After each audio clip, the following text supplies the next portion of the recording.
Yeah, Denise and Aaron tell us they believed that Muller had committed more crimes, but for over a decade, they couldn't get anyone at Vallejo PD or the FBI to listen to them. Keep in mind, those two agencies did accuse them initially of faking their kidnapping. Then they met the Seaside Police Chief, Nick Borges, who introduced them to the El Dorado County DA, Vern Pearson, and together they got Muller to confess to half a dozen crimes that date back to the 90s, crimes that we may never know about if it wasn't for two persistent survivors, a small-town police chief, and a rural county DA. What did it feel like for you to have these two law enforcement officials listen and believe you? I mean, it meant the world having a chief of police and then a DA with jurisdiction to actually look into something and say, like, we see you, we hear you, we believe you, and we want to fight for you is like, why does it have to be so hard to get that? But after 10 years, their persistence finally paid off when they met the two men who could help them solve the crimes no one else would. Well, I would say what we now know is that his first kidnapping, sexual assault attack that we know of was when he was 16 years old in 1993. I think one of the most striking things is finding out how young he was when he started. So age 16, attacking a couple. He was in the U.S. Marine Corps from 95 to 99, which he was in the band.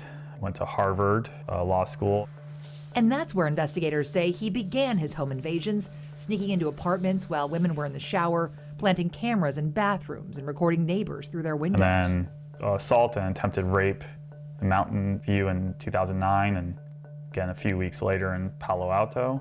Aaron and Denise had long suspected Muller was responsible for those crimes, which first came to light after their kidnapping.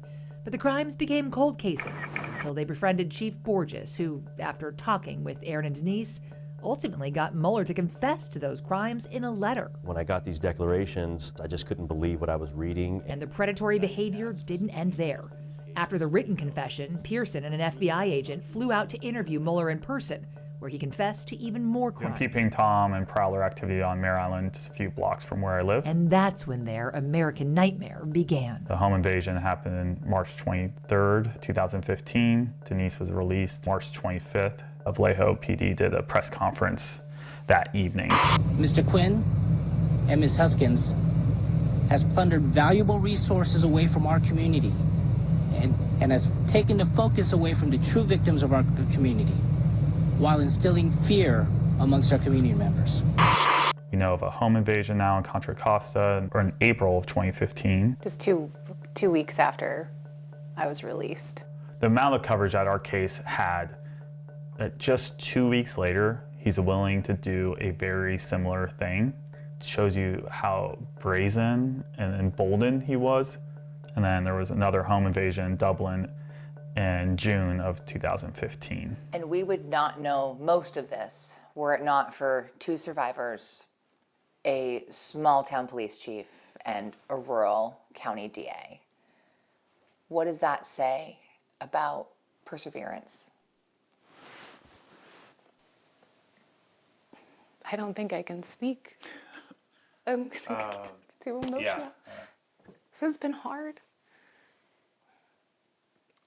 It's been hard to put ourselves out there, especially because in the beginning they said, oh, we can't believe these people because they're just trying to get attention, and that's absolutely, it was just false. So it's hard to really publicly try to shed light on these very serious issues from our individual case, but then also on a broader scale, because you don't know how people are going to receive you and how they're going to treat you. Muller has now been charged with 3 of the crimes he's confessed to, but law enforcement sources tell us there is additional DNA testing and there may be more charges coming. This is just the beginning of an ongoing CBS News California investigation where we're going to take a deep dive into the systemic failures highlighted by this decade-long American nightmare. But we're not just going to look at the problems highlighted by what happened to Denise and Aaron. We're also going to take a look at the solutions, and you can follow our continuing coverage by heading to our homepage and scroll down to CBS News California Investigates.